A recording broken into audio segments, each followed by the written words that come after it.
always believed in the saying, third time lucky. That was until I tried skydiving. Mr. Toastmaster, fellow adventurers, and most welcome guests, allow me to explain. A few years ago, when I was still young and fearless, I went with a group of friends and my boyfriend, my brother, and we decided to go on a skydiving weekend in South Africa. Now, in South Africa, we do not have the luxury of jumping for the first time strapped to a competent instructor's chest who's taking amazing photographs of us while we smile away in free fall with our face going like this. No, not in South Africa. You're on your own for the very first time. And so we completed the weekend of training and went through all the lessons, and it came to Sunday morning, and it was time for us to finally jump. We were terrified. And before we went into the plane, they made us sit and watch an hour-long video of everything that could possibly go wrong in a jump. That included twisted lines, parachutes not opening, plane engines stalling, and everything else. But not even this stopped us. We were impervious to anything that could go wrong. And so they kitted us out with goggles and a helmet and a parachute, and we got onto this rickety little plane with an open door. The lightest and smallest people sat in the back, and the heaviest sat in the front. So the heaviest jumped first to not fall into the smallest one's parachute. So they would drop a person, and then the plane would circle like this for one long, excruciating minute. And they would drop the next person. Luckily, I was seated towards the back. But then, all of a sudden, the person in front of me went, and there was absolutely no escape. I made my way towards the door, and I hung my feet out and looked down into this abyss that had tiny little houses dotted all over the place.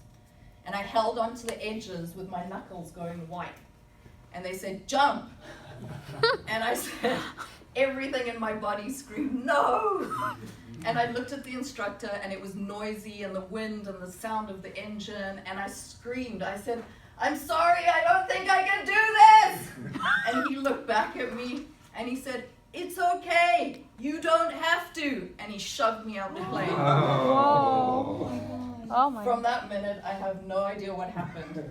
I curled up into fetal position and squeezed my eyes shut. I felt like I was in a tumbleground. And then all of a sudden, the motion stopped. And I slowly opened my eyes and looked above me, and there was the most beautiful red parachute that had opened.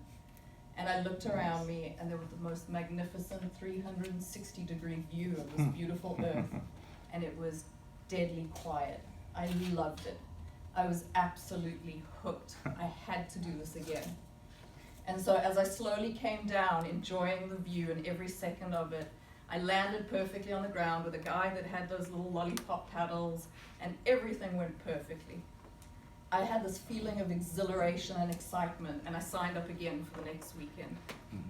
So the second weekend came, and again, we went up in the plane, we got dressed, we jumped, I was strutting around in my new parachute outfit, looking like Tom Cruise and Top Gun, again impervious to all the risks. And everything went smoothly. We jumped out, enjoyed the view again, except for the landing. This time, I landed way off and actually hurt myself when I hit the ground. And I remembered one of the comedians, a very well-known comedian, saying, "The hardest thing about skydiving is the ground." And he was absolutely right. So there was that, the landing. And the second thing was, once we had landed, we watched the second plane that had circled. And we watched one of the first-time students jump out the plane. And what happened is he panicked and let go of his parachute the second he jumped out of the plane. And we watched stunned as he came down in free fall with his second parachute not opening. And then finally, moments before he hit the ground, the second parachute opened. And he landed in a tree.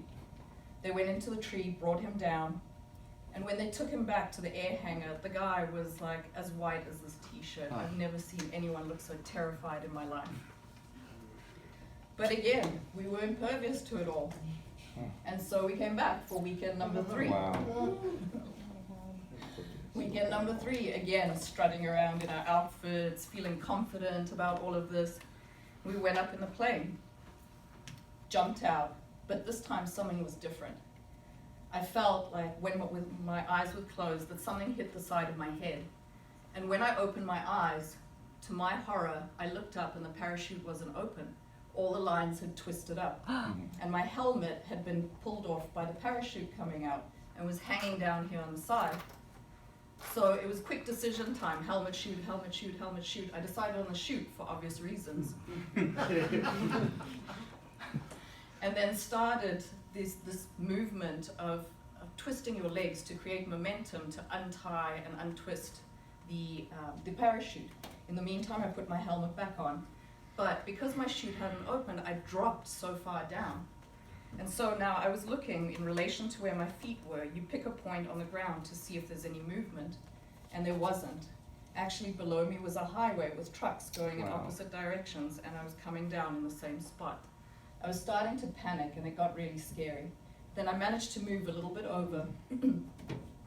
But now I was over the second air hangar, which I didn't know, but the air pressure is different, so you drop even faster. I dropped again, and again managed to just make it inside the fence of the airfield by a couple of feet. But I was a mile away from where the air hangar was. And so in the middle of this tall African grass, I collected up my parachute like this and waded it back to the air hangar